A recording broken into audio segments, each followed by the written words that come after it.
Hi there, my name is Aaron Short. Welcome to my YouTube channel. Today is Wednesday, January 27th, 2021. Last week I was covering virtual NAMM, and this week is kind of a run over from that with Boss. They were very busy last week. I'm really happy they did join me today.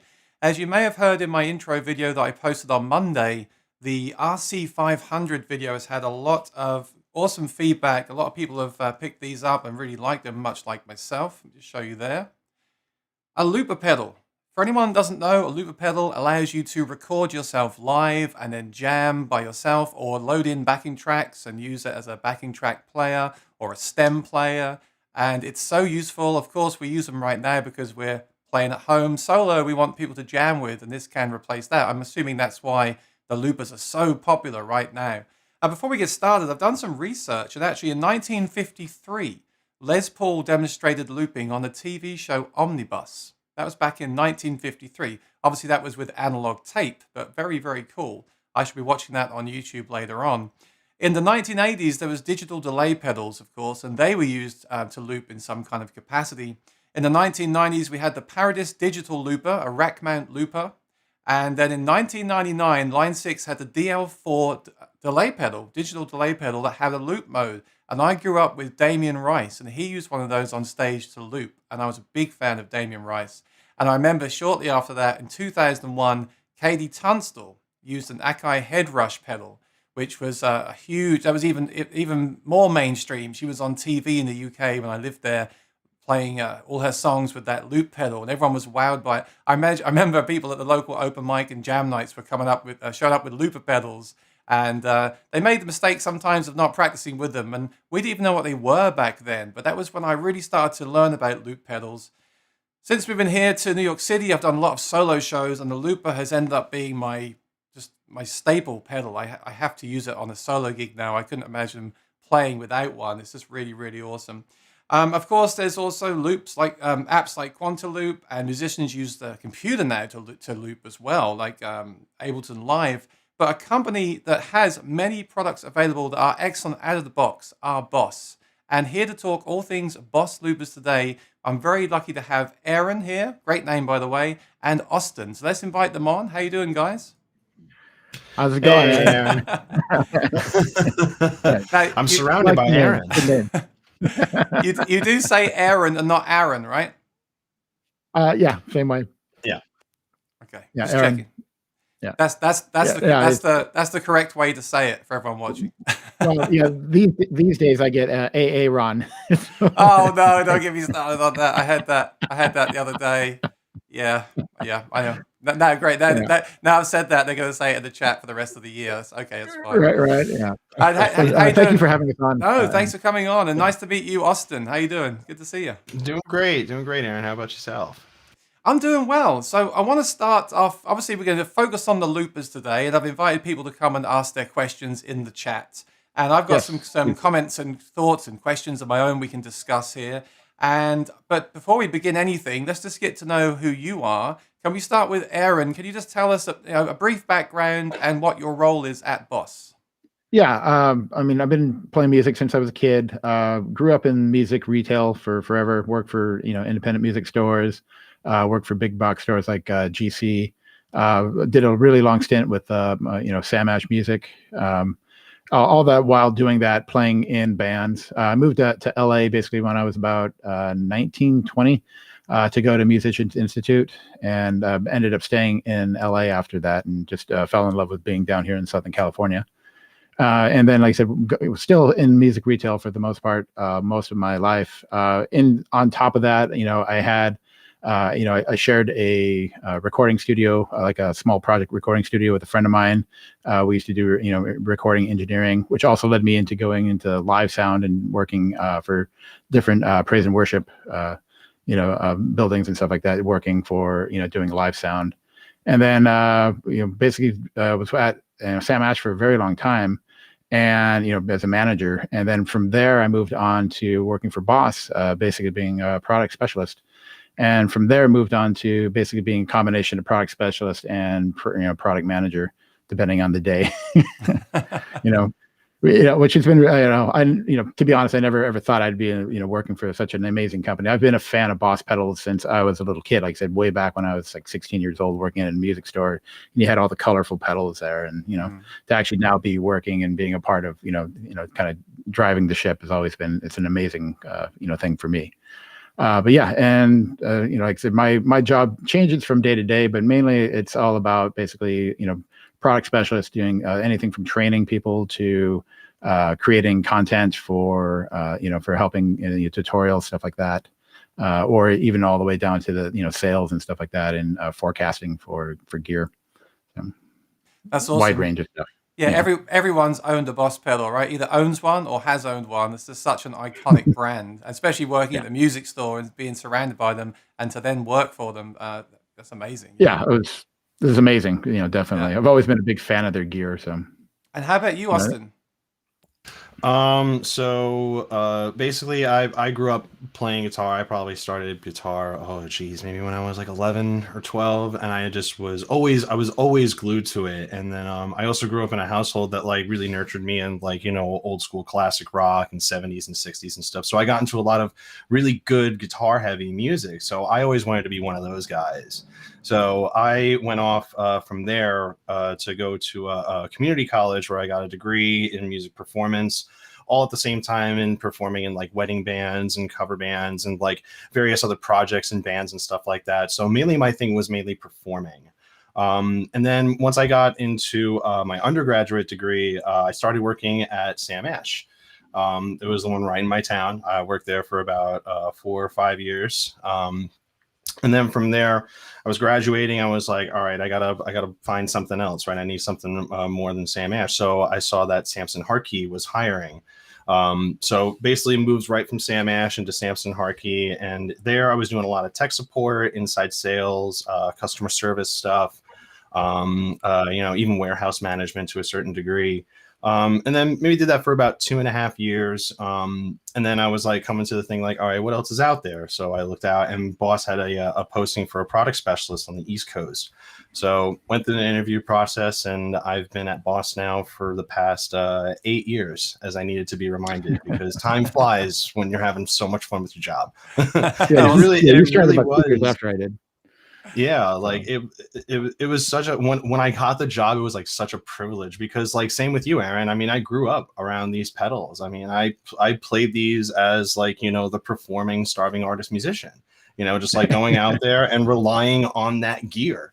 Like I can't even like name off the top of my head like how many Boss stories I have of just these things being like brutally abused and being still working and stuff, especially with one project where I was kind of being in a punk band.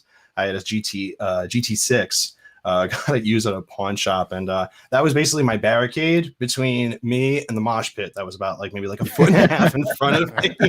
So like the fact that it withstood through that, I was like completely sold on the brand. And yeah, basically other than that, I'm still in bands now. I play in a band called Dara. We do like a lot of progressive rock stuff. I also do a lot of guitar stuff for hip hop beats and a lot of rappers as well. And just mainly just having fun making my own music, so that's pretty much it. So the takeaway for me for today is, if you want to work in the music industry, go and work at Sam Ash. I mean, it's definitely a good starting point. There's been a lot, a lot of the guys that are product specialists and product managers have all a lot of them have come from a music store background. It's important for the obviously it's a music retail thing where you're interfacing, and you have to be able to talk about the gear, and be able to use it too and perform with it as well is obviously important.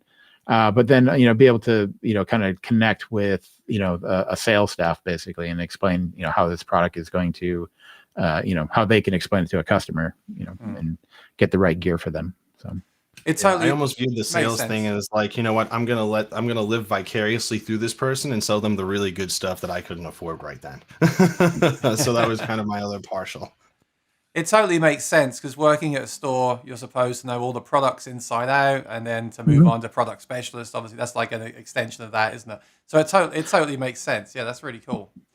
All In right. some ways, it's easier too because at a music store you have to know all the Everything. different brands. Yeah. Whereas now it's just one brand that we're dealing with. So But there are a lot of Boss pedals and products. So do you both have to know about everything, or do you specialize in the looper pedals right now? we No, have we to know know about about everything. everything. If it's And got a not even Boss our logo pedals. on it, we know it. Yeah, and Wow. even if it's not Boss, it's a Roland product. It's Yeah. that might fall under us as well. Yep. All right, there you go. Awesome. So tell me, like last week, I wanted to cover the NAMM show because I've been going the last few years, and it's one of the highlights of my year. So I thought I'm going to do my own little virtual coverage, and I had different companies on, and I really had a good time. Of course, we didn't see a ton of new products because of what's happening in the world right now, Yeah. and it totally makes sense because production is kind of struggling right now anyway with the current lineup for all the brands right now. It's just the way the world is. I totally get that, but how was it for you personally and as a brand? How did that virtual NAMM work out? Do you think it was successful for you? Yeah, I think so. I mean, we had, basically it was the Believe in Music website. You can go on. You can actually still go on too. It's I think it's open for everybody to go into. And basically you go on there and there's over, I think there was over 2,200 manufacturers that were involved. So you can go in and everybody had their own page basically within this website. And you can go in and there's places where you could ask for, if you had questions, you could contact us that way. We had different videos that were going on. It was very cool that I did see some stuff like I saw like Ibanez had Larry Basillo had a signature guitar that they debuted. And, obviously it's pandemic. And so everyone was doing everything virtually, but it was cool that, everyone was able to still make that connection. I did like that we had a lot of people from other countries that were contacting us, which I thought was really, really cool. We work here primarily in the, Austin and I are the US, are part of the Boss US team. But we had, a lot of interest from people that were in, different countries contacting us about stuff. So that part was, normally, like you said, at NAMM, you'd have that interaction with people because you're, physically there. And so it was nice to be able to still kind of do that kind of connection, even if it was virtually. So it was very cool.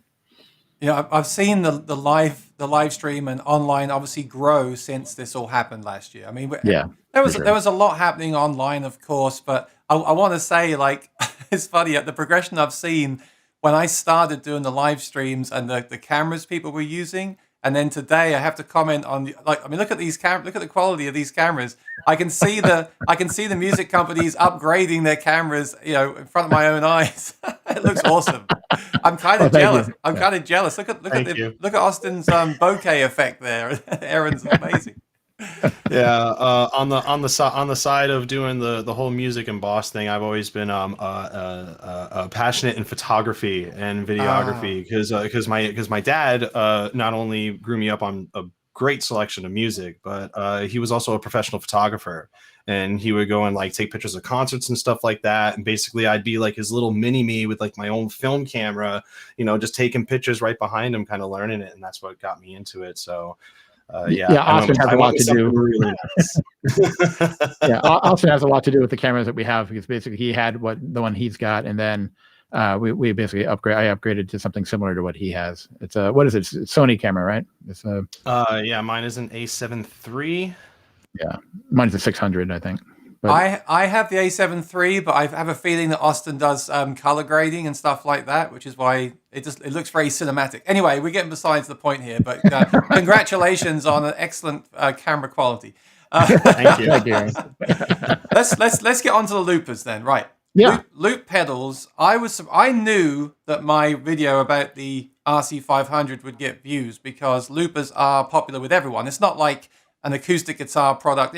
Anyone can use a looper. A beatboxer, a piano player, any musician can use them. We're all stuck at home. We all want to jam with people. They're ideal for that. So I knew it would do Absolutely. well. But I couldn't. One of the reasons I want to have you on here, I couldn't believe how many comments and questions I had about the RC500. I'm sure you can attest as well. It must have done really well for you. I can see it's really, really popular. And you released a bunch of new products last year before NAMM.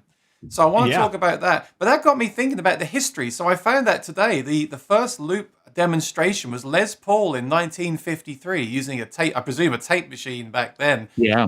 But let's It was talk. big. Yeah, it was probably one of those old TX from long time ago. No, way before that. Yeah, Oh, jeez. I got to check that out. But let's talk about Boss's history with loop pedals. So when was the first Boss loop pedal released? I'll give you a trivia question. The first one was the RC20. I'm trying to remember what the year it was. I think it was January. I'm going to say 2001. I think. Okay, that's what I have. It was a NAMM show. I remember it was a NAMM show. It was when it came out. I remember because I had been interested in looping before that with the like the DL4, I guess, from Line 6 had, they got in the looping thing, but the time was really, really short. So it was really cool. I remember when the 20 hit, everyone was just like, "Ooh, we got so much, there's so much more time to actually do a loop." So you could actually jam, like a 12-bar blues if you wanted to on a looper. And so that part became really, really, really cool to have them extra length. And then also they had the, the bigger size of it too as well, which I thought was really cool. And then I think a couple of years after that was the 20 XL came out, and they extended the time. I don't remember how long it was on the 20 XL, though. The date on that one. I think it was like 3 years after that. Well, this is the thing. There's so many, and we'll talk about later. We'll talk about the current lineup because there's several choices, and I like the way you're now allowing them to kind of work together with MIDI. We'll talk about that later. But I was reading the RC1, which is the single format pedal, was 2001. The RC2 was 2006. The RC3 was 2011. So every 5 years. Then the RC5 was 2020. There was no RC4. Can you just tell the viewers why there was no RC4 pedal? Oh, it's because the number 4 is an unlucky number in Japanese culture, so they avoid number. It's I think it's in the I think it's in the kanji writing of the 4. It like means like devil or something like that. It's kind of like in America how 13 it's not the bad. 4, but it's like the kanji is very close to another type of symbol that is it represents darkness and evil. I think is what. As I understand it. So Boss, so they avoid 4 altogether. Okay, that's good to know. So what was it 9 years from the RC3 to the current RC5? Was that 9 years? Yeah. That's very long running pedal. Yeah, that surprises me. But I like what you've done with the new lineup with the screens and everything. They're really functional now. It's really, really cool.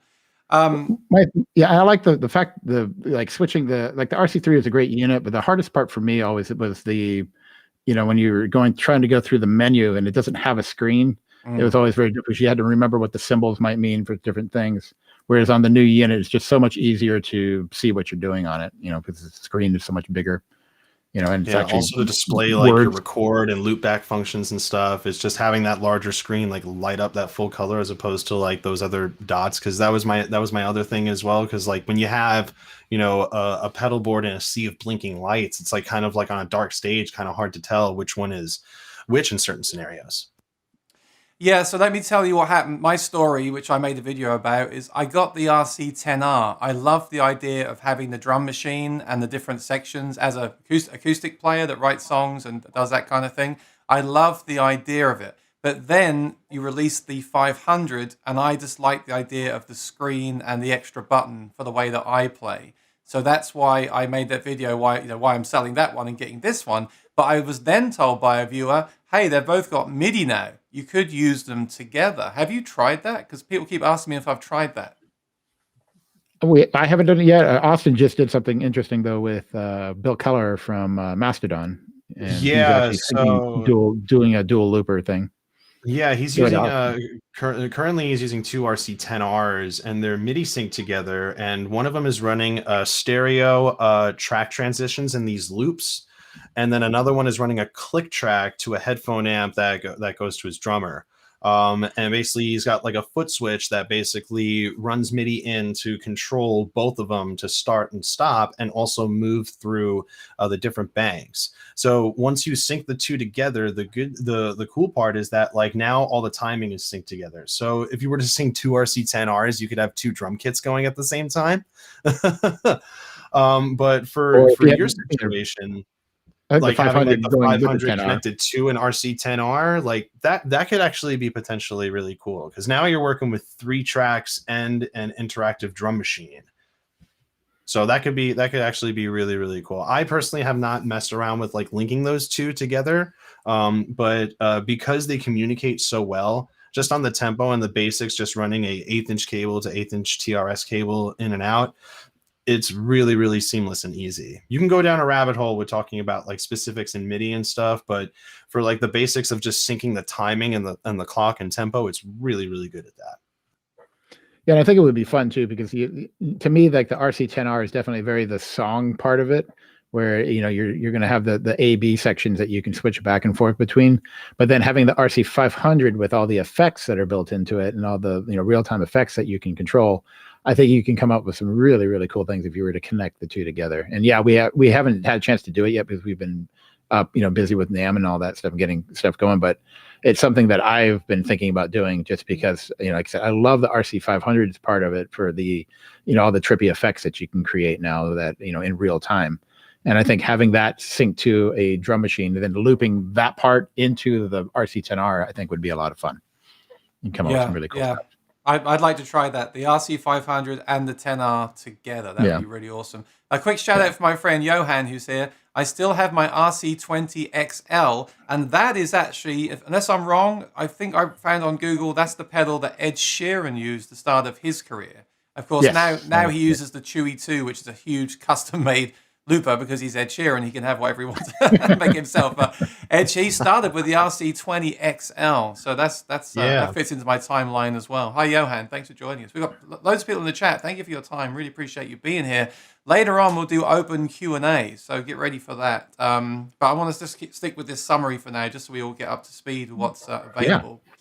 So the RC5. Now, there's so many different ones. So I got the RC10R. I now have the RC500. There's some others as well. So if I jump over to the website, would one of you please just tell us, if I show the pedal, could you tell us an overview of what it does and who that pedal may be for? Because that's one question I had. I was like, well, should I get the bigger one or that one? There's 4 or 5 different loopers that you have. So I'd like to get the scoop on which one is for who, basically. Let's start with the RC5. Let me go over to the desktop. Okay, so bear in mind, though, I want to give a quick shout out to Morningstar. I'm using this MC8 with MIDI. And let me just go back to the main screen. Hang on. This thing is awesome. So basically, if you don't know, this can now connect to these Boss pedals. This gives me 8 other switches. So where I said there was only 2 on the RC10R, there's 3 on the 500, but then I can also have 8 more and banks of 8 as well to control from this. This has been the thing to make it work for the way I want to use it, because I want full control. And people have asked me to make a tutorial on my settings. I will do that eventually. I'll make a video. I'll just show you my settings on my screen so you can copy them. Like we just mentioned, MIDI can be a rabbit hole. It's not too bad with this pedal, but with some things I've tried to do lately, I've kind of taken a little break from it because it can get a bit... I started to make a series called Music Apps with Coffee. It was about how to program the apps with MIDI, and the coffee was a reference to, actually, quick shout out for Sandhole Sniffer Mug. It was in reference to late nights drinking coffee to make them work. This wasn't too bad. This works really pretty well. So the MC8 is what I use with the RC500. That gives me 3 switches on there and 8 on here. So that's how I'm making a custom larger looper. But let's start with the 5. And these do all have MIDI, so you can use something like that even with the RC5, if I'm not mistaken. But let me hand over to you here. So who would buy the RC5? Then what does it do? In summary, what does it do, and what musician might opt for this pedal? Austin, you want to take it first, or? Yeah, so RC5, this is kind of like a really this is a really just a nice one-track, single-track looper, right? So you only have one track to work with, basically an infinite amount of overdubs with the clarity of it. But it's a great looper if you want to be able to take those ideas and you want to store them inside of your looper to recall them for later. So you could be sitting there, jamming in your room or something like that, and if you in other loop pedals, it doesn't have the ability to save. This one has 100 memory slots that you can save your own ideas to, so you can always recall them later, or you can use the USB to back that up, because I used to use RC3s that way. But now I'm thinking about upgrading my RC3 to the RC5 just because of the ease of use and the screen again. But this is really kind of for the guy that just wants to have like something that not only just loops back, but is able to take those ideas and then be able to save them and put them on the computer, maybe use them for later and stuff, as opposed to other loopers of ours that don't have that feature. Yeah, and it's for guitar players or keyboard players. It's a stereo input on it, so you can use it for different instruments as well. Generally, we find like the RC5 is kind of like this. The RC1 would definitely be like the intro looper that we start out with. Which is the most simplest one we make. But then the 5, you get some extra functionality out of it. Number one, there's with the 5 now, there's definitely a much more robust drum sounds. The RC3, I love it to death. It's great pedal, but for me, the rhythm guide part of it, I've heard other musicians do some amazing stuff with the 10 preset little rhythm sounds that they had in there. They were always too basic for me, and I always ended up like bringing in or preloading my own drum track or something to an RC3. So with the RC5 having the extra, the much more robust drum sounds in there, definitely is a step up for being able to jam and play along by myself or just at home. And then, like I said, it's in stereo input, so you can use it for keyboard or it can be used for guitar. And generally we find it mainly being for the instrumentalist type, people will use the RC5. Like I said, originally it was the 3, now it's moving on to the 5. So is this RC1 the same RC1 that you released back in 2001, or is it a new version? Actually, I was curious when you said that there was an RC1 back then, because to my knowledge, this is the only RC1 that I was aware of, and this one came out about a few years back. This one is actually not that old. It came out after this one was 2013, maybe 2014. Yeah, because it was for the RC1, but I think you might be thinking of the RC2. The RC2 might have been 2001, which was like the same generation as the RC20, I believe. It was like the compact version, and then you had the twin pedal version of it. Ah, okay. I just assumed RC1 would have been the first one, and I Googled it, and I saw 2001 written somewhere. So, yeah, that's interesting. You said that, I was like, I don't remember that one being, because we just did Austin and I a few years back. We had a fun project where basically while we were traveling through all the different guitar shows that we do throughout the United States, part of one of our projects was to collect every single pedal that Boss has ever made. And so we actually went through and collected all the original stuff back from to the very, very, very first Boss pedal, the CE1, way back in 1974. And so when you said RC1, I was like, the only one that I'm aware of is the RC1 that we came out with a few years back. And that was after the 330 and the 300 had come out, I think, at that point. So now I'm super confused. So the RC2 in 2006, was that the first, what was the first mini compact looper then? I believe it was the RC2. I don't remember which year, though. Yeah. So you started with the RC2, not the RC1? Yeah. Okay, so I know. I don't. Yeah. Don't even get it started on that. I was like, last week, I was like, shall I ask him this ahead of time? Because, to plan out when these were released. I thought, we'll be fine. I'll just, Google that. Fine. And I'm like, okay, now we shall ask you that. Like, you started with the RC2 and then the RC1 came later. There was no RC4. Okay. Well, yeah, because the RC2 was actually, was like you said, it was going from the 20 XL at that point, and they came out with the 2, which was just basically a compact version of that one. Okay. And then so with the RC1, they really simplified the use, because the RC1 is only 12 minutes long. It is stereo in, stereo out on it, but it doesn't have. You can only save the one loop that you've recorded. So whatever you've recorded to it, that's the last thing that it'll remember. But there's no presets on it. There's no extra functionality other than just being a basic 12-minute looper. And I think that was why they went down to the 1, because it was doing less functionality than even what a 2 was doing at that point. So the 1 is the most affordable looper that you offer. Okay, yeah. That makes sense. Thank you. I mean, that's why I had you on here to clarify this. So now I know. No, absolutely. Then the 10R, which is the one that I had, which is really, really interesting. What was the idea behind that? Because that's slightly different to the other loopers, isn't it?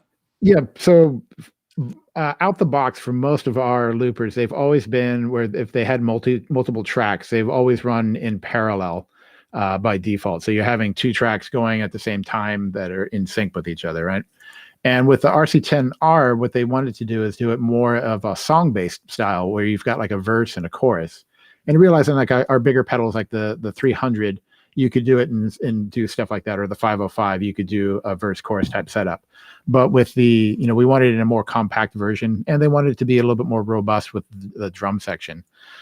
So this was a combination of where we actually set it up where it goes, when you hit the first loop, it's loop A is, like a verse section. And then when you hit the button to switch, it actually switches over to a chorus or a B section. And so you can go back and forth between two different parts, much more like you would do in a song. The other cool part is that the drum machine is interactive, where it's like, you start off, it's playing along with you, and you're making a drum sound. You can hit the right button, the rhythm switch, and just tap it, and it'll give you a fill and at the different fills. And the fill will change a little bit depending on at the moment that you hit the button. So if you hit it on the beat, it'll give you a slightly different fill than if you do it off the beat. So you can do that where it's you're interactive with it as you're playing. And I think that was it was about trying to integrate what songwriters really, how they were trying to use the unit. Because you saw a lot of people would take, like, our RC300 has that same ability where you can set up where there's 3 different tracks, and you could have it be a verse section, a chorus section, a bridge section. But the unit is giant, it's really, really big. And quite often, real estate, pedal board real estate is very, very coveted. So having smaller products and stuff that can fit but have a lot of horsepower to it, that was definitely something that people were interested in, I think. That's the problem for me. I want a compact loop pedal, but I want loads of switches. So yeah. That's why I'm so glad you added the MIDI, because I can just plug this in on the side of the pedal board for those times, or I can just use it as is, because 3 switches is okay, but I can use this for like a bigger gig or something, So yeah, that's a good. That was a really smart move, I think, to add the MIDI control. To me, the MIDI was actually now has taken the pedals, even the 5, like I said, in the 500, they've taken them into the professional world, where people, one of the hardest parts, and I know there are bands out there that use loopers, like Minus the Bear and stuff, where they're not synced to anything. But when you're playing with a band that's got like backing tracks or synced tracks, or with a click track with a drummer, it was always the hardest part to use a looper in that type of setting, because basically the drummer had to listen to what the audio was giving you off the looper and having to follow along with that, which can be very difficult if if it's a loud band or something like that, or the audio is not quite right, and they can lose sight of where the loop is looping at, or where it's repeating. And I think having the MIDI on it now is going to make it so that people can actually take this and use it, in a band setting, and the band will be able to, the drummer will be able to sync to a click track and be able to stay in time with the loop. And I think that hasn't really ever, it's been a difficult thing for using loopers in a band situation. Yeah, I think we've all come across that at one point or another, trying to use just like the analog style loop pedal that's not synced to anything over a drummer. It can be very confusing. But even with RC10R, if you go through all the drum rhythms at the very end, there's actually different subdivisions of a click track. And you can actually separate the guitar out the A output, and then the click out the B output, and then that B output can go to a headphone amp that your drummer's listening to. So no matter where you are, you set the BPM, he stays in time. So it's like little things like that we've been updating, including the MIDI 1/8-inch TRS thing. That's kind of how we were able to fit MIDI in these things, because these things are jam-packed with all of these features. If the connector is smaller, makes it easier. Yeah, I'll just show that. Yeah, I like those as well. I think that's kind of a good way for MIDI to go, to be that small. Yeah. These little mini ones on the back. Yeah, because realistically, we only really use 2 connections. Yeah. And in terms of, guitar pedals communicating to each other in that MIDI world. So I love the RC. For a singer-songwriter, the RC10R is amazing. The only feedback I would have is that I couldn't name each track with the song name. I had to write down on a piece of paper, like, okay, 02 is my song, 03 is my song.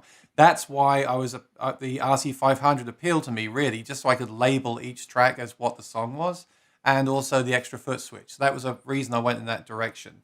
But I think if you're just jamming at home and writing songs, I think the 10R is a really awesome way to go. All right, now the big ones, which I haven't looked at because I usually gravitate towards compact pedals. Too big.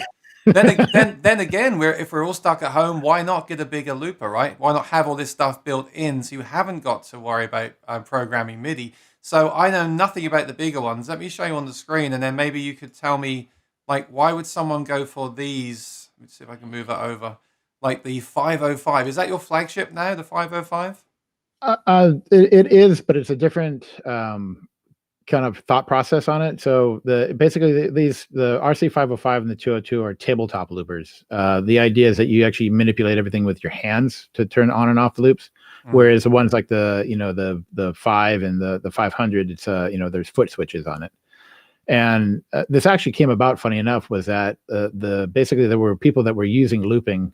There's a guy named Dub Effects back in the day, or Rico Loop, and they were doing looping where they were using an RC300, and they're using the switches, the foot switches, and stomping it with their hands to get it to switch. And everyone realized that that at that point that, oh, you know what, maybe we need to come out with more of a a looper that a beatboxer or a singer would use, where they don't have to have the foot switches on the ground. They actually can have them on a tabletop or up on a stand. And that's kind of how the 505 came about. And basically it was the same thing where it's like you saw a lot of beatboxing type people. And this was something that we learned over time, where it was like we had a lot of multi-instrumentalists that were using the RC300. So a lot of times what you would see is like they would take like multiple instruments, plug that into a mixer, and then from the mixer they would run into the RC300. And then so they would control their sound and mute their audio, for their instruments over here on the mixer, and then use the RC300 solely for the recording side of everything. And it came to that point where they realized that, they were kind of doing this back and forth thing. And so the 505 kind of came about as an answer to that for the people that were mainly doing like vocal type chops and stuff like that for their parts. Like you watch Dub Effects, Rico Loop, or John Allen, Just Alliance. He does all his beatboxes, his drum parts in, adds his bass in using effects and octave pedals and stuff like that. And then they would blend all that stuff in, but they were doing it all with their hand and their voice, so they didn't need to have the foot switches on there. That's kind of where that came about. So these are rubber buttons that you press with your finger. These are not, you don't stomp on these with your feet. For that, you would get the 300, which is still a current product, right? Yeah, okay. Exactly. So and then funny enough, I have seen people use a 505 with their feet. They're barefoot. I forget his name. His last name's Green, but he's like he uses like over 60 instruments, like different types of acoustic instruments, and he uses two 505s, basically one on either side of the stage. And he does this thing where but he's barefoot, and he'll actually tap the buttons with his toes. Or very, very, very pointy shoes. Yeah, you're right. So I'm going to ask you now, don't you? You can guess what I'm going to ask you now. Yeah. Go ahead. The RC300 looks not as current as the other ones.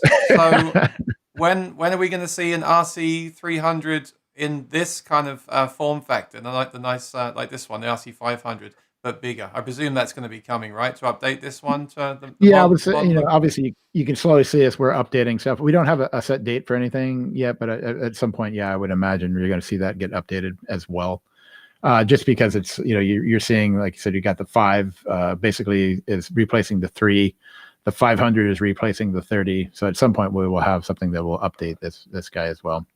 Well, unless your plan is for people to just buy multiple 500s and use the MIDI sync, I guess. But it would be nice to see an all-in-one updated 300 with the expression pedal and everything. That'd be really cool. So that'd be cool.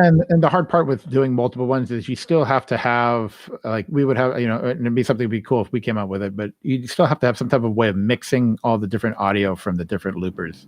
Like getting out to them, you could obviously use a splitter to get out, but it's summing all of that back together again is the part that there's not a device currently that does that. You'd have to have like a mixer currently to do that, to bring it all back in. Cool.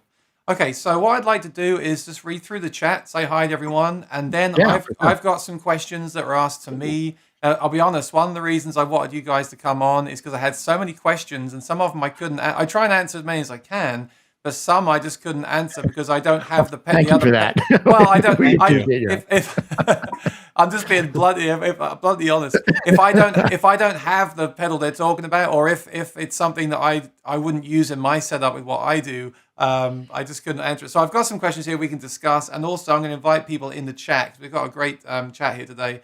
If you've got any specific questions about looping or boss loopers, now's the time to put them in. But let me just go back through the chat, say hi quickly, and just see if we've got any questions that have been asked already. So, hi to Patsy Smith in the UK. Hi to Gunman54.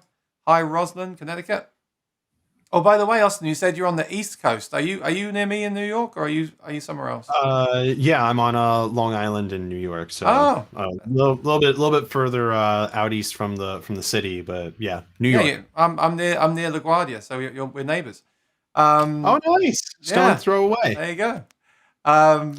So it's very cold where you guys are at right now, huh? It is. It's supposed to snow, but Yeah. it didn't yet.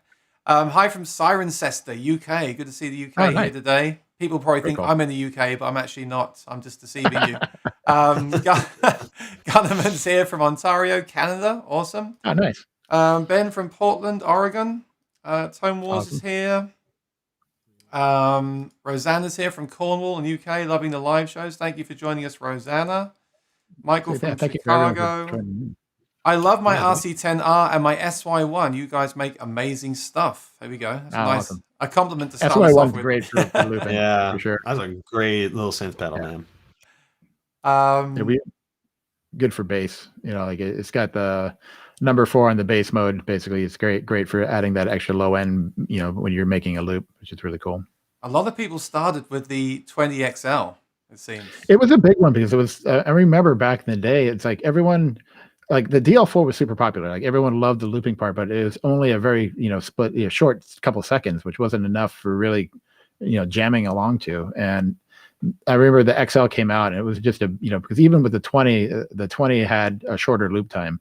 And when the XL came out, it was like the right amount of time where everyone was like, okay, that's the one. I can now do what I want to do with that. And for the most part, I think it was, still in use even to this day. Loop time and quality are really important, but I feel like now the technology has caught up so much that stuff is more affordable to put into pedals, right? I mean, the RC500 loop time is just like longer than I would ever need, so it's great. Oh, yeah. Brock is here. Good to see you, Brock. I know Brock uses your looper pedals. He's awesome. Yeah. I've seen Brock before. Hey, Brock, what's up? Yeah, he's great. I read out Johan's comment. I remember him using your pedals in our duo in London back in the day. Oh, Kooky. Oh, that's cool. I love my RC5. Does exactly what I've always wanted. However, I kept the RC3 because it's much easier to use as a no-brainer looper. On the RC5, you have lots of menu diving. Oh, I guess that's a side effect of having more options. You have more stuff to menu dive. When I first got the RC500, the menu system did confuse me, but honestly, after a few days of using it, I sort of learned where everything was. Yeah, we definitely have an architecture to how they design stuff, and once you kind of figure out the architecture, it actually translates across like all of our products, like not just the Boss stuff, but also Roland as well. Like there's definitely an architecture to how they design things, and it's it's actually been around for a long time that way. It's tough because the more features you add, the more settings you're going to have as well. So the more menu, the deeper the menu. yeah. Right, exactly. Ben had the RC20, then the RC50, then the RC300, and finally the RC505. He may be your best customer. Nice. Thank you for the support. All the gens of Looper. Oh, hi, Michael. Good to see you. Okay, Kooky. Now, I will warn you, Kooky is my friend that makes impulse responses for acoustic guitars. These questions could get technical. So are you ready? Okay. Have you had your coffee today? Cool. Okay. Austin's like, oh, great. Maybe I should get a second cup. Why is the default tempo 120 beats per minute? Let's say I have a backing track at 100 beats per minute. If I load the file in the RC5, the light will still be at 120. If I reduce it to 100, then the whole backing track is affected. What's your thought on that? So yeah, as far as 120, I think it's just kind of I don't want to say random, but I think it's like most products, I think they start at 120 BPM. Like if you look at like an Ableton Live, when you're in there, Yeah, it's at 120 120 is just the BPM. default right off the bat in most of Yeah. those things in your DAW world and most of your, your tempo syncing world and stuff like that, because it's like a pretty even medium to start with. In terms of loading the tempo into the RC5 and I'm assuming that you're using like just a regular plain wave file, so obviously the tempo data won't transmit over it. So I think your workaround might be if you pick the designated memory slot that you want to put that loop to and have the BPM written, and because the tempo is savable per memory slot on the RC5. So if you know that memory slot 1 is going to be song A, right? You basically can save that memory slot to 100 BPM before loading in the wave file. So that way that 100 BPM memory slot can then take in the wave file, and then the lights are blinking in the same tempo. And Yeah, you just can have keep to, doing that prep across the the whole slot. thing. Yeah. Yeah, because something like tempo data isn't really analyzed through a wave file, like nothing like that. There's no indication to have tempo data over a wave file. Okay, yeah, I had that issue as well with the 500, and what I did was I saved the memory track as that BPM, and then imported the file, and it synced up. Yeah. That was my workaround. He says the app should be able to set the BPM accordingly to the wave files you're loading. I do want to talk about the app. I think it's awesome that you have an app where you can load in tracks, because I've started using not full on backend tracks. I've started to load in, say, a drum loop into track 1 and a bass loop into track 2, and then record over it. And I love that I can do that. But I will say the computer app is fairly minimal. It basically just lets you import files. It doesn't let you preview them in the looper without disconnecting. It doesn't let you name tracks and things like that. They're not essential for me, but they're things that'd be nice to have. Do you know if there's any plans to update the desktop editor in the future to allow more advanced features like that? I would definitely think so in the future, as our loopers are kind of like progressing into this next generation, with 5 and 500. And that Tone Studio used to be used with, the RC3 as well as like the RC300. So like products that, were made at a different time for a different purpose. So now it's really a thing where, yeah, it would be great if we could redo the Tone Studio to have stuff like that. And we're always listening to the community. So all of you guys commenting and asking for stuff like this, we're all listening to you. And like, we're going to try our best in order to implement some of these things, maybe in a next generation of Tone Studio. And let me just make it clear, because I've got the product. I love the product. What we talk about from here on, coming from me, is just constructive criticism. I'm not criticizing Boss or your approach, but it's also just ideas as well, like just ideas I've had from using the product. And I can see in the chat we've got people saying similar things coming up too. So it's just constructive criticism. I want to make it clear, I love the product, but like I'm glad the software is there, but I feel like, if I could just label the track names from that, it would be such a workflow improvement for me rather than doing it on the unit itself. No, and to me, I think a little bit of, so with that particular, the app that we're using for the looper, right? One of our biggest challenges, so like Austin and I will, we're along with, my brother actually works in product support for Boss, and we go in there, and a lot of times the challenges that we have for or people are challenged with is like simple things like loading a loop and connecting it to your computer. And so I think when they made the idea behind the app was to try to make it as easy as possible for somebody that's not familiar with connecting, a pedal to their computer to make the interaction of adding a song or a file to the looper. Because back in the day, like the easy way to do it is that you would basically just load your RC3 up. It opens up like a pen drive, and there's a bunch of different folders that have different numbers to go along with the presets, right? And you would just take your WAV file and you would drag it in there. Doing that whole maneuver for some people was a challenge. And so I think that when they made the app for the Tone Studio, it was to try to ease it for people that didn't understand how to connect that all together, and make that as easy and seamless as possible. Like we always use the word the quickest distance to fun. And so I think that was kind of what the app was designed for, really, was just to try to simplify it for people that were unfamiliar with that. Now we're getting to the point where you're starting to see people are more, have more experience and, have or better understanding of the technology. And that's where we're starting to see where I think, yeah, you're right. We need to look at, things that we can do to update or integrate the software better than we have so far. I think looking at the industry now, from what I see, and I wanted to ask you about this as well. What I like about Boss is you release a pedal and it works out of the box, and then you might release a few firmware updates that are essential, but what you buy is what you get and it works. I think that's good. I see companies now, as we all do, releasing products that don't really work that well to start with, and then they have to fix it with firmware. And although I'm a complete gear freak and I probably buy it anyway, I don't think I always feel uncomfortable because what if they don't? So I really appreciate that you've released the RC500, and I've had no like weird crashes or issues with it. It's rock solid. I think as a performer, that's really, really, really important.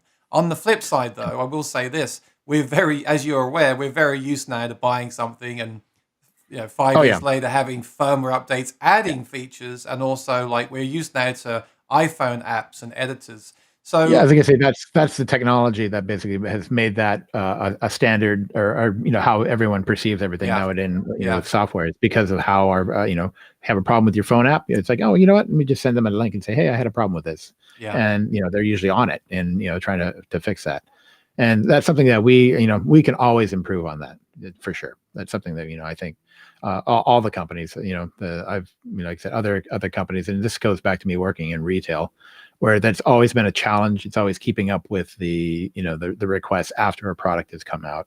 I think in general, I think like I said, the the app world basically, or the world, cell phones and stuff, have definitely opened it up. That I do have to say it is a little bit difficult, or more different, where a lot of times with a cell phone, like a lot of that is very software based.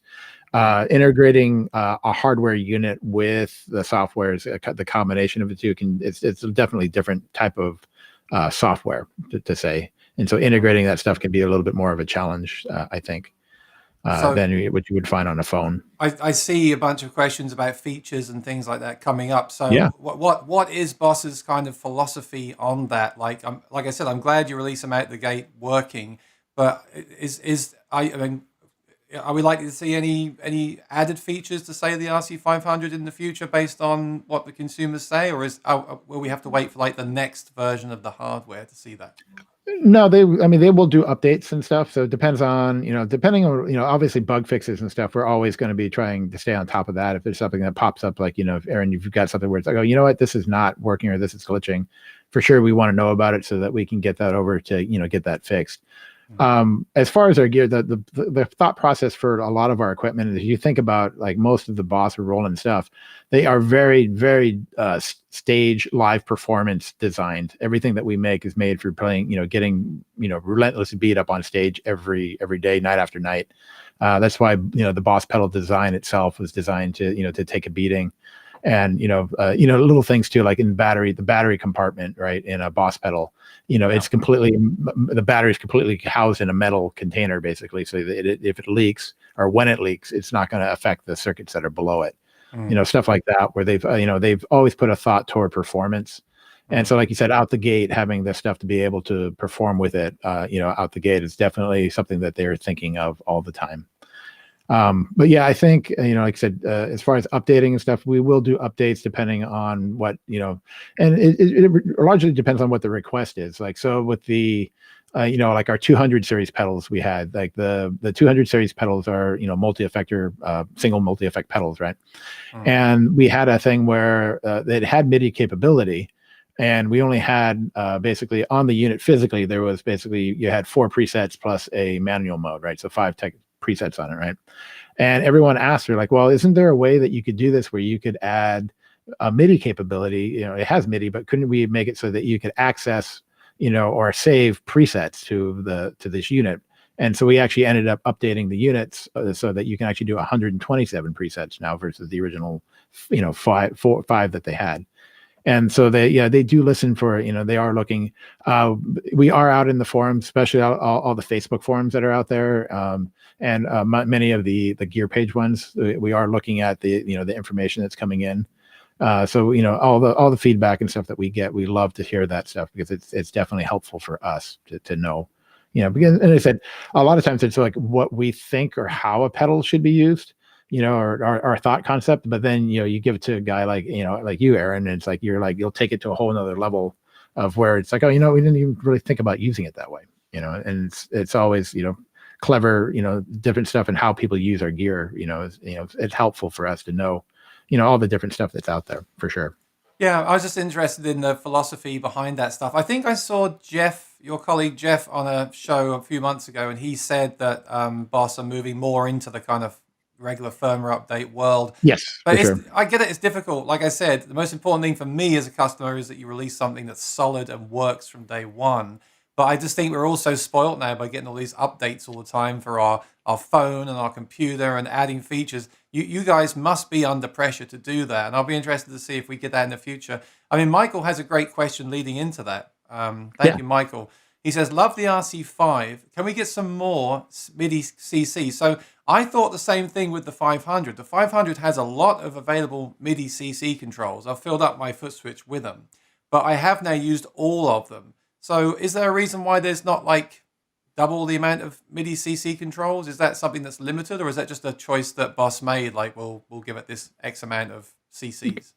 Currently, I'm not sure if it's, hopefully it's not limited, because I would like to see a little bit more, be a little bit more robust than it is. There's other couple of things too, like, the RC500 you have, and the RC10R, you have the ability to split the drums away from the loop, right? So you can have A be the drum set and B be your audio for your looper for your guitar.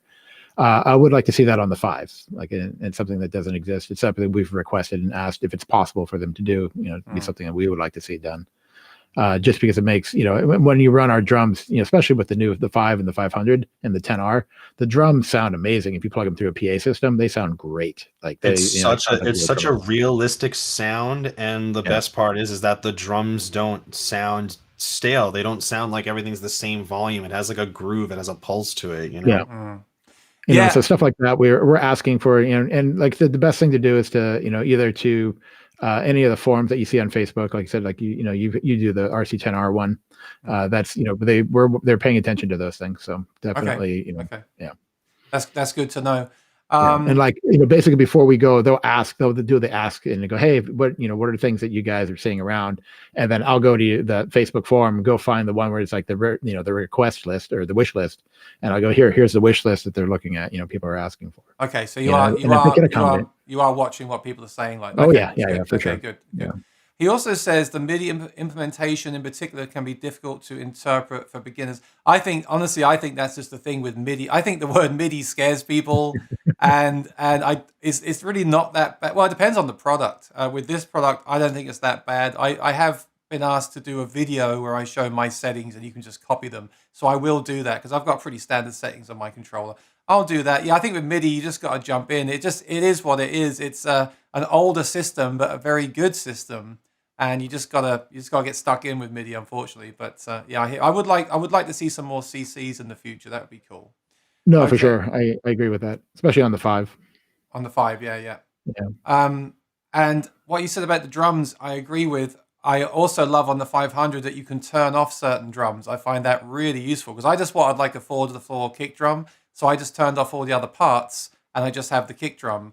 Whereas on the 10R, I couldn't do this. So there are slight differences with the products that they work slightly differently. So if anyone's looking to buy one, I would check all those things out. Decide what you need before you choose which one you get, because they don't all work exactly the same, do they? Yeah, and I'm hoping that you'll see like an update for the 10R for that at some point, because that what happened was that the 10R came out, and that was one of the things where everyone was like, oh, blah blah blah, I want this to do that, and you're like, oh, and then so when they did the 500, they were like, okay, let's do that. So you learned from that one. Okay, yeah, exactly. So, I didn't. When you make a loop, every time it comes around, it does a crash symbol. So if you do a short loop, you get a crash. So on a really short loop, you get a ch. So I wish I could just turn that crash cymbal off. That would have made me probably stick with that pedal if I had the naming on that one. But having Yeah. said that, the extra switch on the 500 is really useful. So I don't regret cool. I don't regret the upgrade. Okay, let me get back to my chat here. We've got loads of great Yeah, questions. there's a Thank lot in the chat, and thank you Yeah, these are everybody really for good ones. joining. Thanks, everyone. Okay, we've got a compliment here. I love that I can send the 10R drums to, or the track out to a Yeah, drummer. That's yeah. really, I mean, if you're playing in a 3-piece band, you know, TC tried to make a looper where it would listen through a microphone to the kick drum or snare drum and stay in time with the band. It didn't really work as advertised, but if you know things like that for bands and stuff would be incredible. If you could just play and just figured all that stuff out. I mean, I know we're talking futuristic stuff here, Yeah, but AI. but even just having the click, I mean, I'm using in-ears now. I'm doing my live streams, and just send that click out to a drummer. Obviously, is so useful for when we get back when we get back to gigging again, whenever that will be. That'll be really cool, and that's something that I'll do. Yeah, for sure. Ben uses the RC300 or used it for backing tracks years ago. Record the tracks, master them, and then import them into the 300. Yeah, I've been doing that as well, loading in tracks and then looping and jamming over them. One thing I've found, just some feedback, if I take a drum loop and a bass loop and put them into the pedal, if I then record a loop over that, it's not the right volume relatively. So what I need to do is figure out how loud to import my loops, so when I then overdub over them, the guitar is the same volume as the imported loop, if that makes any sense. Yeah, well, actually, that's something that we are actually currently looking into. We had that actually just went in through product support, went over to the engineers, and they were testing. They responded back to us like, yes, this is, and it's been on all of the units where it's like you have to have the loop level of your backing track has to be way lower than the actual audio that the unit that you're playing back through. So what they're looking into a way to figure that out, and maybe possibly even like a software thing where it'll convert for you. That'd be awesome if it could just convert them to the correct level that is the same as the recorded loops. Because and also if you import different loops at different volumes, you've got to manually figure out how loud they should be. That'd be a really great. Something. Yeah, something that we had the same, we've had the same problem with it where we're like trying to figure that out, how to do it across the board, where it's like you can put in audio and it's going to pop out at the right volume level. That'd be awesome. I would really appreciate that. Rosanna says, I'm a complete newbie to the world of loopers, but I have been thinking about getting a setup for a while. What would you recommend as a complete basic setup for beginners? Good question. It depends on what she's trying to loop. If she's a guitar player and you're just looking for a simple looper, RC1 would be a great start. It's just it's a 12-minute looper, just single track. One button, one knob. Yeah, one button, one nice clock wheel to tell you the beginning and ending. It's a really simple layout. If you are a singer-songwriter and you want to be able to loop your vocals, then I would go with the RC500 because it has a input basically for XLR. And then and you can do your guitar as well, and then it's got drums built into it. So if you want to do vocals and an instrument and have backing track or backing drums, then the RC500. Yeah, and it takes battery as well. I always forget to say that. Battery power this, so you can take this and jam. That's really cool. Yeah. I think I would say our power thing is definitely a power for Boss is one of those things. Like it's they never talk about it, but if you ever look at they are amazing at really efficient powering of their gear. Yeah, and being able to run that whole loop on batteries is amazing. I personally think as for a looper, the 2-button looper is essential. I never liked 1-button loopers where you got to quickly tap it. But, if you're performing, it's nice to have that button that just stops everything. That's one thing that I notice all the time on the 500, which really surprised me. There's not a way, as far as I know, and correct me if I'm wrong, but there's not a way to have a button programmed where when I press it or hold it, it just basically resets everything. So it clears both loop tracks, it turns the drums off, and not so they're ready to play again, so they're completely off. Basically, it's like what I do is I go forward the track and then back again, forward the preset and back again. And that clears it. And I could program that with MIDI, but there's not like what I call a panic button where I just hold it down and it just resets that back to its exact original save state. that surprised me a little bit. I have to like go through and make sure I clear everything manually. But I've worked around it with MIDI. But Yeah, so basically you're just advancing up and down yes, to wipe everything. Yeah, Yeah, just up and down memory slots. Yeah. And that's Yeah. but you're doing that with stuff already preloaded into those tracks. Like you already have tracks in there that are going to play back. You just want to take and get rid of the stuff you looped on top of it to bring it back to its original state. Yeah. I mean, other than the trick you're doing, I really don't know of something that does that actually another way of doing that. Well, you could. Someone said to me today in one of my videos on the comments, you could program a button that when you press it, the MIDI goes up and then down again with one button, but then you're losing 2 of those CCs that we were saying we'd like more of. So, yeah, that's just something I look for when I use a looper. I use them in pretty basic way. But what I look for is the 2 or the 3 buttons, so I've got complete control live, because that's obviously live. And I want that panic button. I want that button that I know if I just hold it down wherever I am, it will just take me back to what that preset was. So that would be something I'd love to see in the future as well. But I mean, there's ways around it. It's not been I've found ways around it. But you know, when you're performing, you don't want to even look down to check. You just want to know if you hold down a button that you're back to where you were, so you can just talk to the audience and then get back to playing again. So that was one thing I thought. Okay, I'll have to try. I have to check it after we're off of here. But I think you can do, because you know on the track select, right, you can hold both. Or if you hold the button down on the track select, it'll highlight both of them, right? Both tracks. Yes. But I don't know if you hit the hold the stop, if it will actually clear out the tracks at that point. It might do, but then you've still got to hold down to get into purple mode in the first place. So this is just some feedback. I always like to have a button on any pedal where I just know if I hold that thing down, well, there'll be no sound, and it'll just reset it, so I can just jump into the next song without even thinking about it, because I'm thinking about the audience and the guitar and the sound and what I'm going to have for dinner that night, you know. So I don't want to be thinking about that other stuff. And there is a I have to look. Actually, I don't know on the 500. We did have it on the 300 where there's an all clear. Yes. A function where you can do, and you know that, but again, it's a MIDI switch that you have to have separate of the unit, or you have to assign a button to do that. Yeah, all clear would be cool. Porter says on the RC500, are there only 8 assigns via MIDI? Do the 2 auxiliary external foot switches use 2 of those MIDI assigns, or are they additional? They're additional, right? Yes, they are additional. Yeah. So you have the 2 button foot switch and the 8 MIDI assigns. 8 assigns. And the 8 assigns over MIDI. Yep. That is a lot, but I still find ways of running out.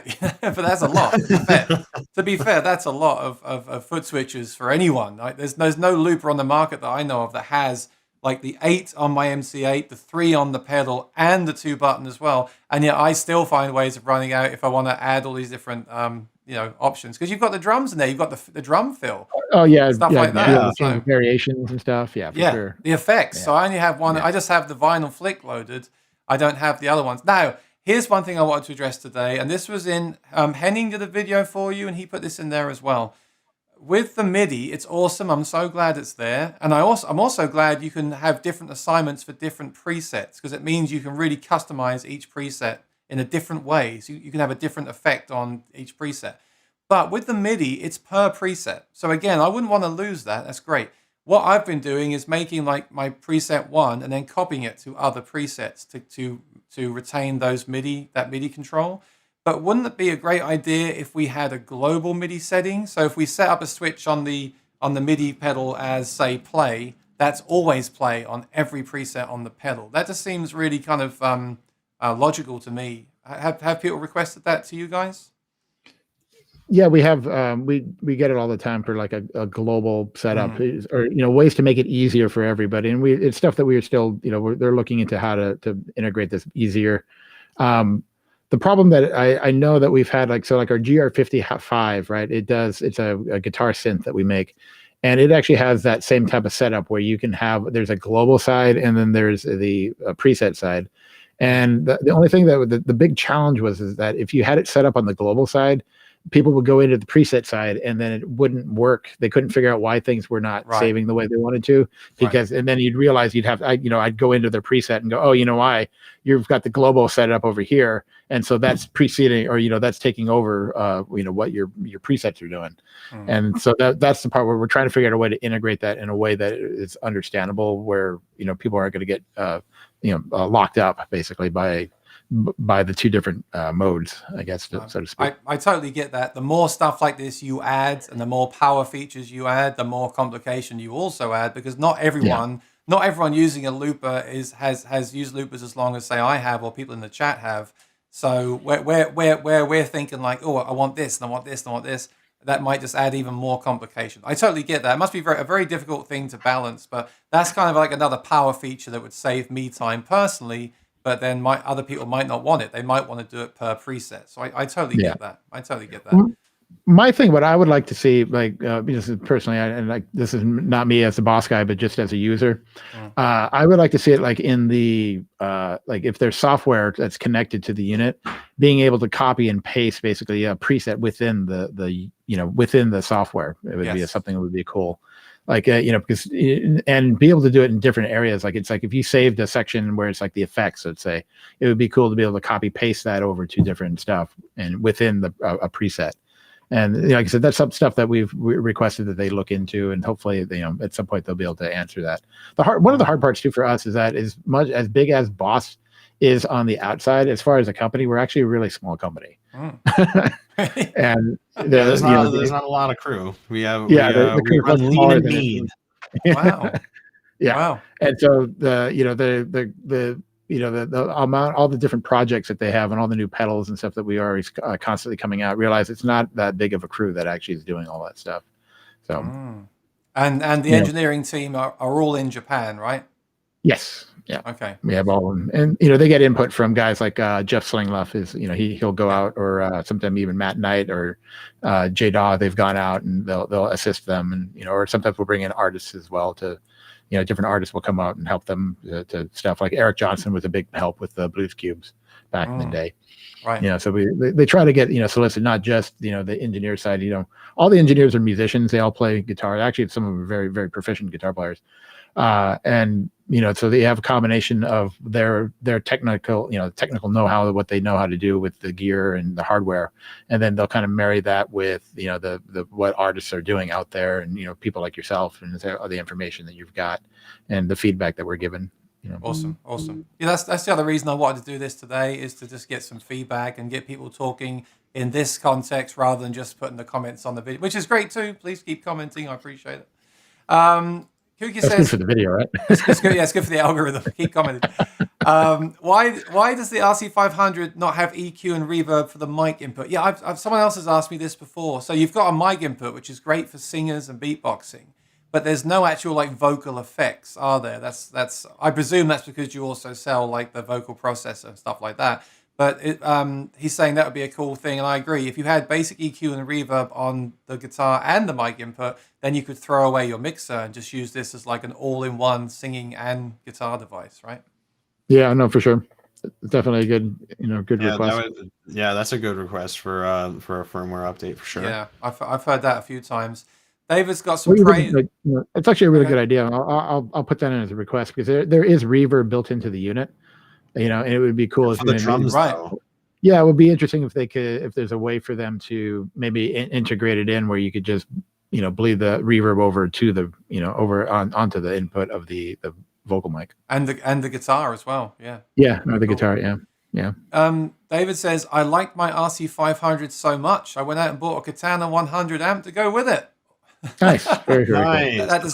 That deserves one of these. Yeah.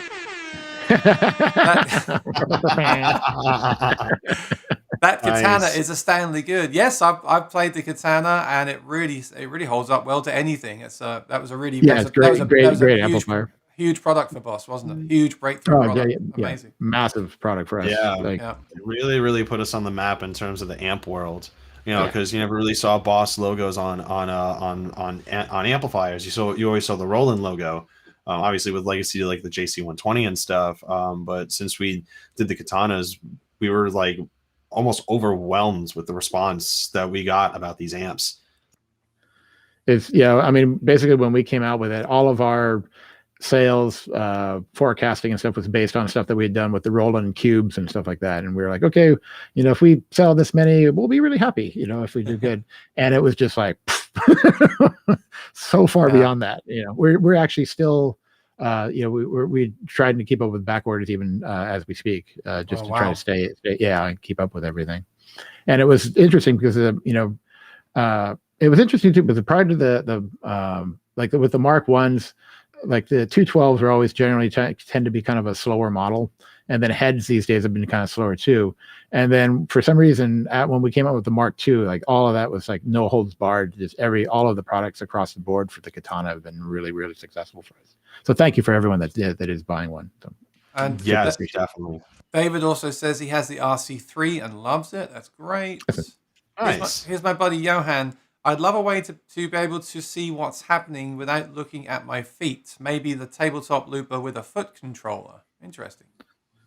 That actually could work. There is MIDI on the RC505 and the 202, I believe, has MIDI on it as well. So you can integrate like a MIDI foot switch. And I know those have the TRS quarter-inch input for like a control pedal, so you can get like two basic functions just to like kind of like get your toes wet with that. But if you want to like maybe like Aaron's using like the MC8, you could probably run that via MIDI and control the tabletop loopers from that. Yep, good point. I actually thought about doing that myself, but I know what he means. It'd be just good to see like what's going on without having to look down to take away from the performance. That'd be cool. Ben says, I have far more Boss products than those loopers. Best customer. Awesome. Johan was saying, nice, thank you. Yeah, I get it, Johan. While you're singing and playing and looking, you want to be looking at the audience, right?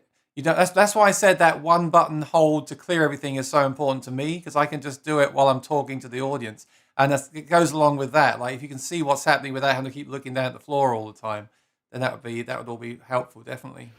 I kind of also struggle with that too, because my pedal board goes through like different iterations. The more I start adding stuff to it, or taking it away, or changing my amplifier, or my guitars, or my effects. But the thing for me is that like I almost I almost like practice my footing for a pedal board while staring straight at the wall. So if I'm playing the guitar, I'm playing dry, I got like, okay, there's that foot switch. All right, I can feel it out. It's like almost like how people can play guitar without looking directly at the neck. It kind of almost becomes second nature. So you kind of feel these things underneath your foot because you're working with the same rig over and over and over again. So I feel like part of that might just be like comfort level, and the product is still relatively new. So I don't know. I think me and Aaron still need to get our toes a little bit more wet with these RC500 and RC5 loopers as well. With this thing, like I'll keep this. So if there was a one button to clear everything, I would make it this, so I can just feel it with my foot, hold it down while I'm talking, and I know. So like on this controller, this always takes me home. So I'll be playing and just keep tapping that. I know then that when I look down, I'm home. So what you just said is a great point. And also having buttons memorized in your muscle memory is a good tip as well for that reason as well. Okay. Will there ever be a looper in the Katana? Good question. I assume not, but that'd be nice. Ooh, that's a cool one. Actually, that's a good question. I don't know if it's possible. We'd have to ask engineers if that's something they could do. I don't know. The layout on the Katana is actually, even though it does have a digital side to it, is actually very, very much of it is very analog. Technology that's in the unit. So I'd have to see. I don't know. It's a good question. I'd have to get back to you on that. So. Another great use for loopers these days is to record yourself and then do the sound out the front. Like I use that all the time on other products. I'll put the looper at the beginning of the chain, or even take this to a band gig and record something, put it at the start of the chain, not the end where you typically would put a looper. And then when you play it back, as you make changes to the sound, it will be reflected from the front. So it's a great tool for sound checks as well as actual performance. So that would be cool. Yeah, but you just step off the stage and go, how does this sound out here? Yeah, even a 5-second looper in the Katana would be cool, because you could just leave it playing while you walk out the front and change. Because I think that has an app, doesn't it, to change the settings? So you could do it from afar. Yeah. That'd be cool. Mm-hmm. Well, I can't go too far. It's a USB on that one. So Yeah, it's a USB cable for the Katana amps. There's no Bluetooth on it. But yeah, just as like a playback device, just to do like sound checks would be cool for that. Thomas Moore says, speaking about the Katana, can you play the Boss Cheap GT1000 core through the front of an amp, or does it have to go in the effects loop? No, it can go through the front. Depends on what you got to be careful about though with the, especially with all the presets that are in there. By default, they all have amplifier, blocks that are turned on there. So if you're running a GT1000 into the front end of an amplifier, you need to make sure that you turn off the amplifier.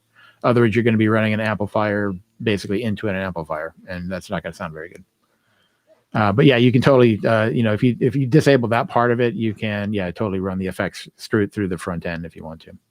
You can do that, or through the effects loop, or you can do what I do, which is using it in 4-cable method. This just basically allows you to move your amplifier's preamp with free within the signal chain. So all your delays stay in the effects loop, and all your distortions stay in the front. So it gives you a little bit of best of both worlds. I've decided I'm old school. I like the amp in the room thing, so I would plug it into the effects loop, either into the effects loop and use the preamps from the pedal, or I would just go in the front and just use effects like old style, just plugging effects into your amp. I do like that about those. This is a good one. I understand about 5% of this, but it's so much better than what's on the TV at the moment. Me too. Yeah, me too.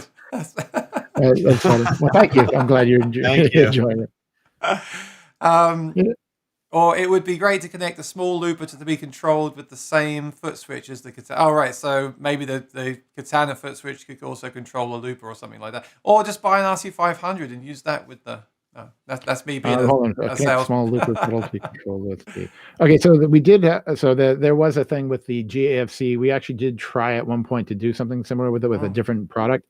But the GAFC, the way that it works, or the way that it sends signal, there was too much of a lag basically controlling the looper with it. So you couldn't, the technology that's in the GAFC, it wasn't fast enough. And basically when you clicked on the GAFC to switch the loop on and off, it wasn't working. It wasn't fast enough. Right. Yeah, that's important too, isn't it? That's something that people don't even think about. When you hit that looper record button, it's got to be reliable. It's got to be...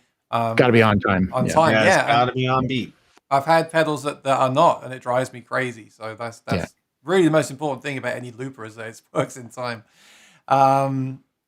Porter says, no global commands like we were just discussing. Can you copy parameters that you have in the first patch to them quickly? Well, yeah, you literally just go right, select the next one, enter, and then that one, right, next one, enter. So it takes me a couple of minutes to do it, and if I then change something that I want reflected in the rest, I'd have to do that again. That was really what I was saying. But like I said, that's not all bad news, because it's also nice that you can have them separate as well, because then you can have different patches with different settings. So that is a really cool thing. I'm glad it's there, but a global setting would be a time saver for people that want to use it. So yeah, that's not... Like I said, I think if there was, I requested that maybe if there's a way to in software wise to be able to copy paste things across, then you wouldn't need to have necessarily a global thing, but you can make it easier for you to make the changing all the parameters and to name tracks as well, because then you could type with the keyboard. That would be really cool. Yeah. By the way, if you're new here, please subscribe and ring the bell. If we do get any software updates, I'll be sure to make a video covering it in the future. So stay connected with me. Very cool. Very awesome. Rosanna said, amazing. Thank you for the advice on which looper to buy. Thomas Moore says, is there a looper in the GT1000 or the core? Yes. Yeah, there is. Okay. It's about a little less than a minute of time in there. Johan has a Katana Mark 1 and a pair of Waza Airs. Oh, nice. Nice. Cool. He says, great headphones, man. He says the Katanas don't work with iPhone. No, they don't. They basically connect with USB to a computer or to I have there. So there is stuff that's non-Boss related stuff that does have there. I saw that there is a Katana app out there that was for a phone. I don't know if it was for iPhone though. I don't know if it was Android or if it was or only iPhone. I'm not 100% sure about that either. But there are some apps floating around for like third party people, stuff, but third party guys that are just making these just on their own. But the best way is to just connect it hardwired to the computer, just USB. And Peter Gregg says you've got the absolute best looking guests on YouTube. Thank you. So, Thank you. now Peter's also a camera guy like Austin, so he does. Awesome. He has like 5. Oh, nice. He has like 5 modern DSLRs on his stream, and he switches between them. So yeah, check him out. Check him out sometime. Wow. All right, we're gonna wrap up soon, but I just got some questions I had through my channel, so we'll just do like a quick fire round here. Question 1: is there a way to disable the tempo light? So in case anyone doesn't know, there is a light here that flashes with the tempo, which is really useful because you can see before you even play what the tempo will be. Is there a way to turn that off? Currently, no, there is not. It is a request that we have put in, and hopefully they'll answer that. That's awesome. Or you could put a bit of red tape over there. That's That's another idea too. That's Austin's way of doing it right now. That would be my way of doing it. Yes. Can it sync with an external drum machine? Yes. Yes, it can. 5 and the 500. Lots of requests about my settings with the MCA. I will make a video. I'll do that soon. That's coming. Austin has the MC6.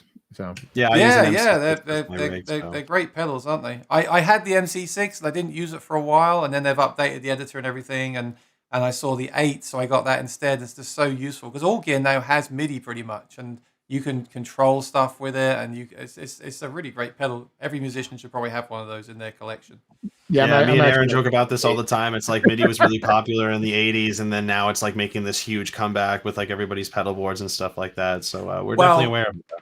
Well, the problem is I've noticed musicians want the pedals to get smaller, but then we realize we need the foot switches, so we go out and buy a MIDI controller.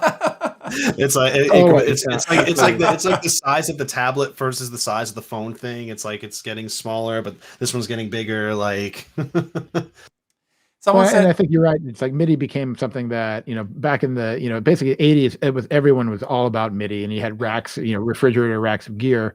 The 90s hit, and grunge era basically just decimates that entire industry, like to the point where nobody makes rack gear anymore. And then now you're starting to see all of the stuff that was cool about MIDI is now starting to integrate its way back in, and now you're seeing it on a pedal board.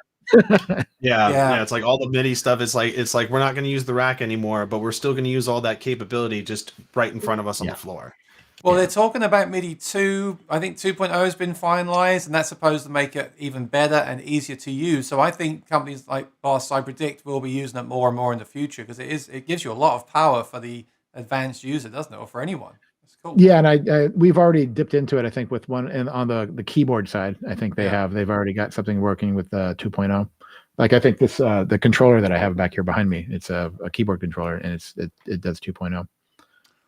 Someone said it's cool how when you change the tempo, it also changes the loop as well, but it doesn't. But if you go too far out, it does change the sound of the quality, of course. But I guess that's hard to do because like pitch shifting. If you think about stuff like that, so when automatically the loop is like quantizing to the drum machine, right? And the drum machine, when you're actually adjusting the tempo, you're just removing or spacing out your individual drum hits over basically what is a MIDI file, right? But when you start doing that to a waveform, sometimes your transient hits aren't on the big beats. So when you start spreading that out, you get that kind of like chirpiness that can tend to happen. And really the only product or only thing that I would know that does something like that to a higher degree level is literally a computer. Ableton Live is the only thing I can think of that does something like that to a complexity where it's looking at the individual transient hits of that waveform and literally just spreading them out and gripping them open to make it sound like an even waveform. Usable. Yeah, usable. And it's got massive. I mean, I assume the processor in here isn't like in a computer because this one can be powered by battery and has battery life and all things like that, right? So of course, a $3,000 Mac is going to be able to do stuff like that. But it'd be great in the future if it could do stuff like that because an all-in-one is cool. Actually, I missed this question. Kuki said, "What do you think about people going into Ableton Live these days with an audio interface and a MIDI pedal, opposed to using something like this?" Well, definitely there's the freedom of it. Obviously there's more looping, you can add, like if you're using Ableton Live, there's an unlimited amount of tracks you're basically, only limited by what your computer can do. And as you just said, it's like so much more power in that. It's actually very interesting. When a lot of the pedals and stuff and the technology, like I've seen, some of the stuff when the engineers are in prototype mode and stuff like that, right? And there's amazing stuff that can be done with a computer. They're demonstrating stuff. But I think one of the challenges for the pedal world is trying to get that horsepower into a small device. Yes, they could do it if you tacked on a MacBook Pro to it. Yeah, that would absolutely work and be very easy. But it's trying to make that all happen, or some of the cool functions happen in a small unit, like you said, that is only powered off of a 9-volt battery.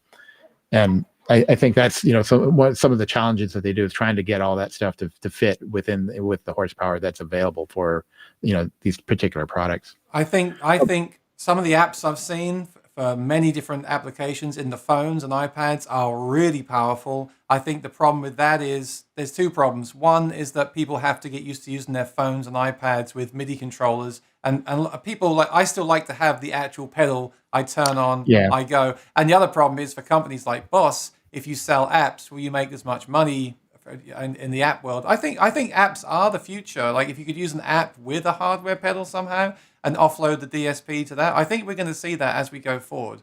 But there was a company that did that a while back. They used to, I forget the name, but they had a rack processor, and you were able to upload the different stuff that you would use in your DAW and as effects and stuff like that. You could load it into this unit, but I remember I think it was too expensive for everybody to do, because I think it ended up being like a couple $1,000s for the product, and it was more than people wanted to spend for what it was, what it would do.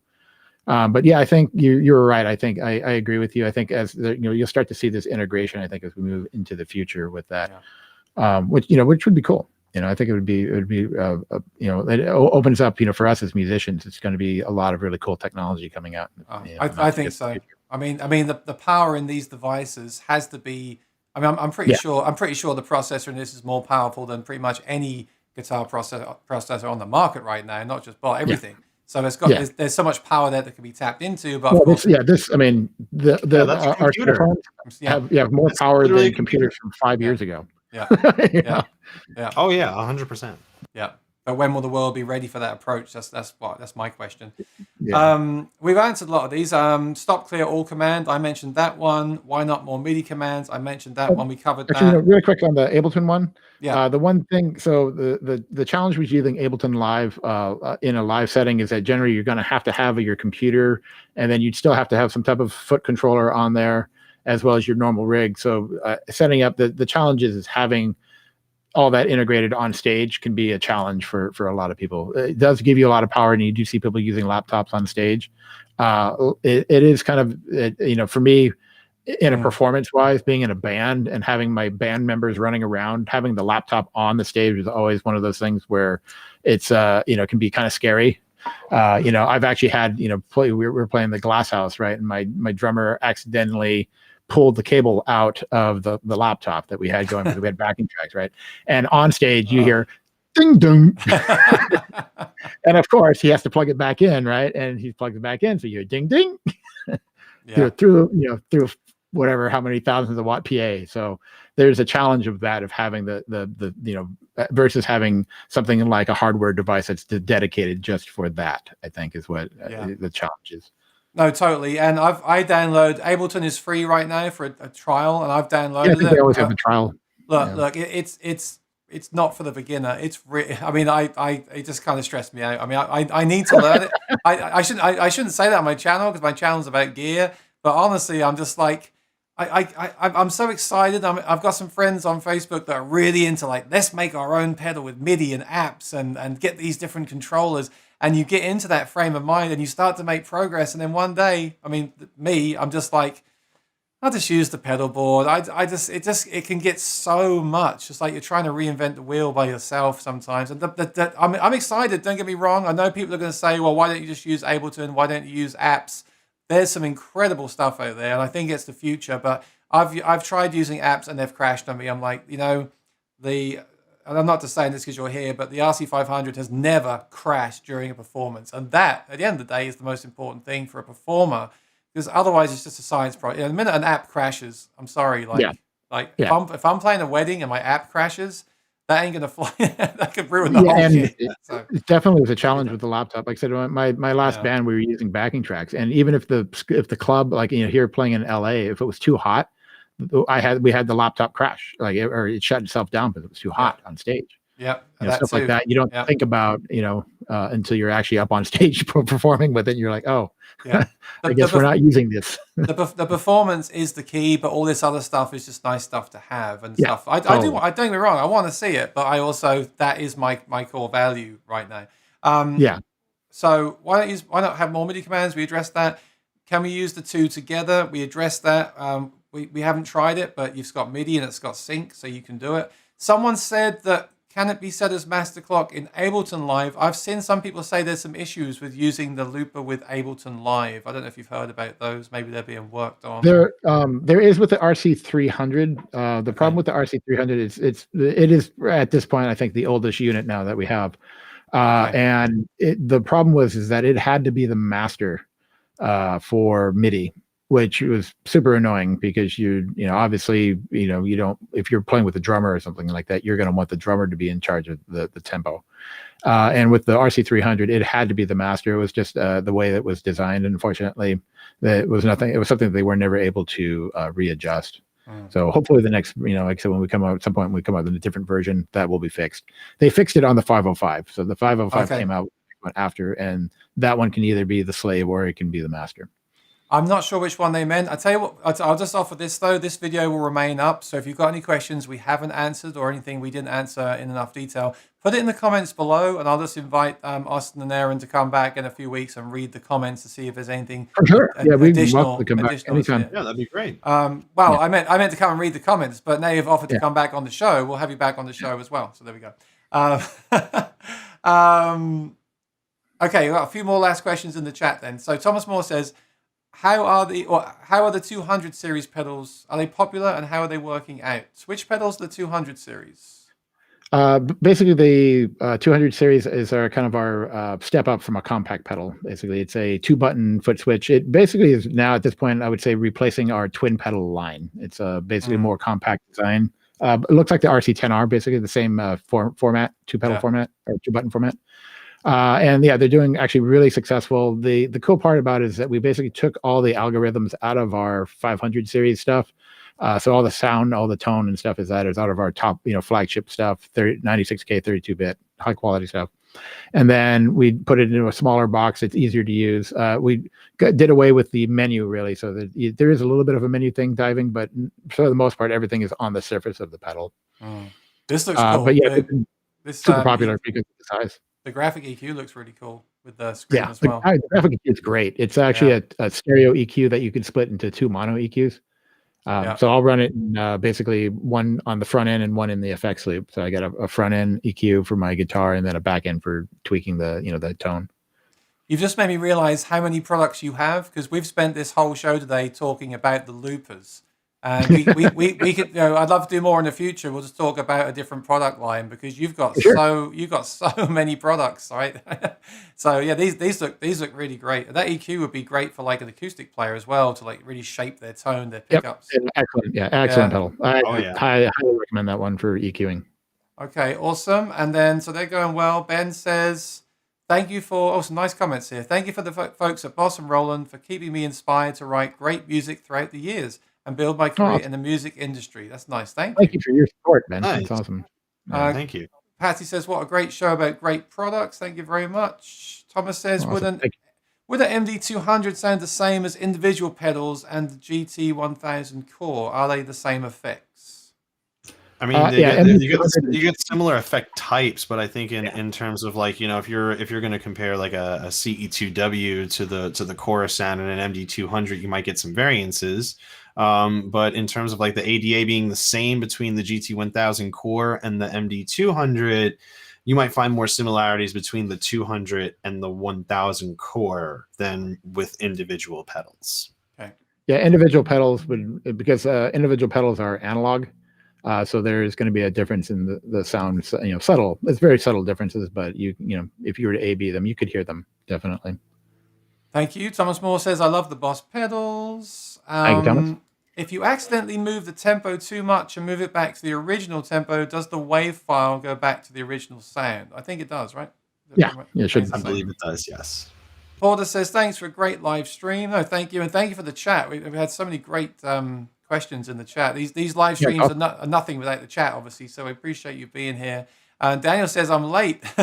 Can it sync with the Beat Buddy and drum machines? We had that question right at the start, Daniel. And we said, yes, it can, because it has MIDI clock. So I was actually running mine into a guitar pedal and a vocal harmonizer, and it was sending that tempo information out into those pedals. That's the great thing about MIDI. I must do more on MIDI on my channel because I think people are scared of it, and it really isn't that bad, especially with these products. It works really well.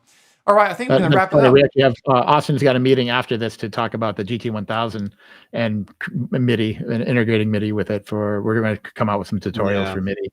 Yeah, awesome. Yeah, for sure. Awesome. Like I said, I think people are just scared of the word MIDI. When I was at school, my teacher used to talk about MIDI, and it just sounded so boring. And it was just all numbers. I don't like numbers. It's like number, CC. It's not. It's really not that bad. What I'll do is I'll make a video where I just show my settings, then you can just copy it and go from there. I think that would be cool. That's very, very kind of you to do that. It takes a lot of work to do all that. Yeah, it takes a lot of work. My channel is about, I perform. I also have gear reviews and tutorials. And if people ask me to do these things, I'll do them because they're watching my videos. Like I said, I've had so many views on this loop pedal. I'm not surprised, though, because I feel like we're all stuck at home. And what better thing to do than to jam and record yourself? And absolutely. I know a lot of people are doing live streams with real microphones now, which is great for acoustic. But one reason I talk a lot about acoustic guitar pickups on my channel is because I like to plug into a looper and then record myself and jam over it. So that's how it all kind of ties together. Anyway, we've gone way over time. I appreciate your time. Aaron and Austin, this has been great, very informative. Please, if you're watching, subscribe to the channel, ring the bell. If you think of anything else, leave it in the comments below, and they can come back and check it when they've got time.